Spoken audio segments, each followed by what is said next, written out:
आज हम बात करेंगे लिखिता इंफ्रास्ट्रक्चर कंपनी के बारे में। ये कंपनी 1998 में इस्टेब्लिश हुई थी। ये जो करंटली अभी बिज़नेस कर रही है वो पाइपलाइन बिछाने का बिज़नेस करती है। पाइपलाइन बिछाती है, टेस्टिंग करती है उस पाइपलाइन का, और ये ऑयल एंड गैस पाइपलाइन भी बिछाती है एक्चुअली, और मेंटेन करके भी रखती है। सिटीज़ में गैस डिस्ट्रीब्यूशन का भी प्रोजेक्ट मिला है कंपनी को। और भी जान लेते हैं कंपनी के बारे में। कंपनी का मार्केट कैप 761 करोड़ रुपीज़ का है। करंट प्राइस जो चल रहा है मार्केट में वो 386 रुपीज़ का है। पीई कंपनी का 20.01 का है। बुक वैल्यू कंपनी का 78 रुपीज़ का है। आरओसीई कंपनी ने इस साल जनरेट किया 25.42% का। आरओई कंपनी ने इस साल जनरेट करके दिखाया लगभग 18.89% का। डेब्ट टू इक्विटी बहुत कम है, ना के बराबर है, ज़ीरो है। प्रॉफिट आफ्टर टैक्स कंपनी ने इस साल जनरेट किया लगभग 28 करोड़ रुपीज़ का। अर्निंग पर शेयर कंपनी ने इस साल जनरेट किया लगभग 17.05 रुपीज़ का। डेब्ट कंपनी के ऊपर कर्जा होता है जो वो कुछ है ही नहीं, शॉर्ट और लॉन्ग टर्म दोनों नहीं है। कंपनी के पास कैश और बैंक बैलेंस, जिसको हम लोग कैश इक्विवेलेंट बोलते हैं, कंपनी के पास 17.2 करोड़ रुपीज़ का कैश इक्विवेलेंट है।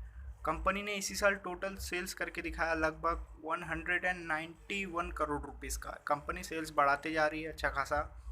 क्वार्टरली रिजल्ट जान लेते हैं कंपनी का। सितंबर क्वार्टर में कंपनी ने सेल्स किया था 41 करोड़ का, जिसमें प्रॉफिट बिफोर टैक्स रहा था 7 करोड़ रुपीज़ का। प्रॉफिट आफ्टर टैक्स रहा था 5 करोड़ रुपीज़ का। अर्निंग पर शेयर नहीं है क्योंकि कंपनी लिस्टेड नहीं थी वो टाइम पे। दिसंबर क्वार्टर में कंपनी ने सेल्स किया 58 करोड़ का, जिसमें प्रॉफिट बिफोर टैक्स रहा 13 करोड़ रुपीज़ का।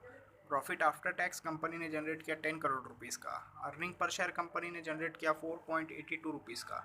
मार्च क्वार्टर में कंपनी ने सेल्स किया 74 करोड़ रुपीज़ का, जिसमें प्रॉफिट बिफोर टैक्स कंपनी ने जनरेट किया 17 करोड़ रुपीज़ का। प्रॉफिट आफ्टर टैक्स कंपनी ने जनरेट किया 13 करोड़ रुपीज़ का। अर्निंग पर शेयर कंपनी ने जनरेट किया 6.60 रुपीज़ का।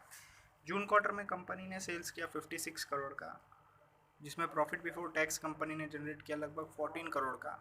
प्रॉफिट आफ्टर टैक्स कंपनी ने जनरेट किया लगभग 10 करोड़ रुपीज़ का।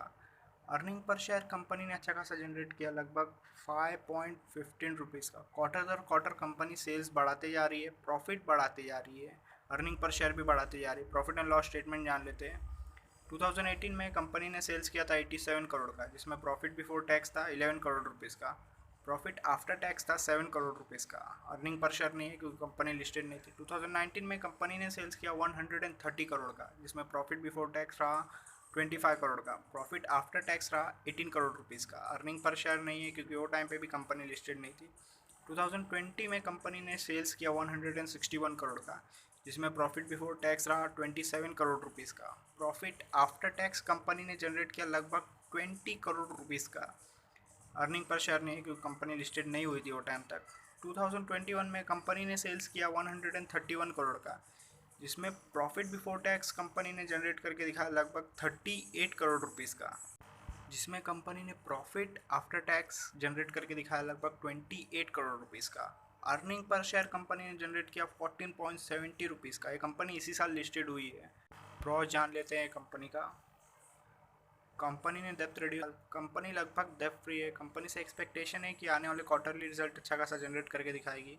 कंपनी ने पिछले 5 साल में प्रॉफिट में ग्रोथ लाया है 62.74% का, वो भी कंपाउंडेड एनुअल ग्रोथ रेट के हिसाब से। और एक कंपनी अच्छा खासा प्रॉफिट जनरेट करेगी आगे चल के भी। रेशोज जान लेते हैं। कंपाउंडेड सेल्स ग्रोथ रेशो देख लेते हैं। पिछले 10 साल का एवरेज सेल्स ग्रोथ है 26% का। पिछले 5 साल का एवरेज सेल्स ग्रोथ है 29% का। पिछले 3 साल का एवरेज सेल्स ग्रोथ है 30% का। और आगे आने वाले साल का एस्टिमेट है कि कंपनी का सेल्स ग्रोथ होगा 58% का। कंपाउंडेड प्रॉफिट ग्रोथ देख लेते हैं। पिछले 10 साल का एवरेज प्रॉफिट ग्रोथ है 42% का। पिछले 5 साल का एवरेज प्रॉफिट ग्रोथ है 63% का। पिछले 3 साल का एवरेज प्रॉफिट ग्रोथ है 59% का। और आगे आने वाले साल का एस्टिमेट है कि कंपनी प्रॉफिट जनरेट करके दिखाएगी लगभग 134% का। स्टॉक का प्राइस कैसे मूव किया वो भी देख लेते हैं। पिछले 10 साल का भी डाटा अवेलेबल नहीं है, पिछले 5 साल का भी डाटा अवेलेबल नहीं है, पिछले 3 साल का भी डाटा अवेलेबल नहीं है, और पिछले साल का भी डाटा अवेलेबल नहीं है क्योंकि कंपनी इसी साल लिस्ट हुई। रिटर्न ऑन इक्विटी देख लेते हैं। पिछले 10 साल का एवरेज रिटर्न ऑन इक्विटी है 29% का। पिछले 5 साल का एवरेज रिटर्न ऑन इक्विटी है 31% का। पिछले 3 साल का एवरेज रिटर्न ऑन इक्विटी है 31% का। और पिछले साल कंपनी ने रिटर्न ऑन इक्विटी जनरेट करके दिखाया लगभग 26% का। आगे चलते हैं और कंपनी का शेयर होल्डिंग पैटर्न जान लेते हैं। मार्च क्वार्टर में प्रमोटर्स का होल्डिंग था 74.11% का, जून क्वार्टर में कोई बदलाव नहीं हुआ, उतनी का उतना ही रहा। फॉरेन इन्वेस्टर का होल्डिंग था मार्च में 0.09% का, जून क्वार्टर में कोई बदलाव नहीं हुआ, उतने का उतना ही रहा। पब्लिक होल्डिंग था मार्च क्वार्टर में 25.80% का, जून क्वार्टर में कोई बदलाव नहीं हुआ, उतने का उतना ही रहा। अभी तक फॉरेन इन्वेस्टर और गवर्नमेंट ने इन्वेस्ट नहीं किया है कंपनी में। अगर आपको एनालिसिस अच्छा लगा तो प्लीज़ लाइक करें, शेयर करें, कमेंट करें और चैनल सब्सक्राइब करें।